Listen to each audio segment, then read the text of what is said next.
Sinalakay ng PIDEA mga bahay ng dalawang umanong drug pusher sa Antipolo, Rizal. Aabot sa 200,000 pisong halaga ng shabu ang na-recover ng mga otoridad. Nakatutok si Tricia Zap.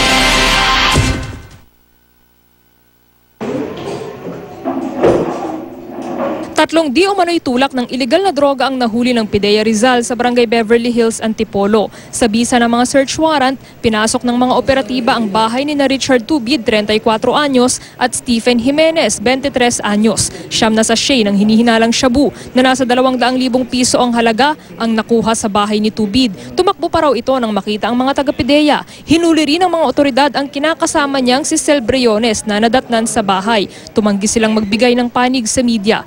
Kalahating kilo naman ang marijuana ang nakuha sa bahay ni Jimenez. Ayon sa PIDEA, nasa 4,000 raw ang halaga nito. Itinanggi naman ni Jimenez ang paratang. Nagbagong buhay na raw siya. Tingin ko dahil lang ho yan sa chismis. Yun ho ang number 1 dahil hindi naman ho namamatay ang chismis eh. Mabilis kumalat ang balita. Totoo tumigil na ako. At hindi na ho ako talagang katunayan.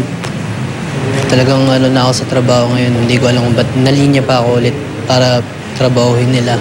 May karapatan ka namang magpaliwanag sa korte. May oras para dyan. But, based sa experience namin, common yung ganyang alibay eh.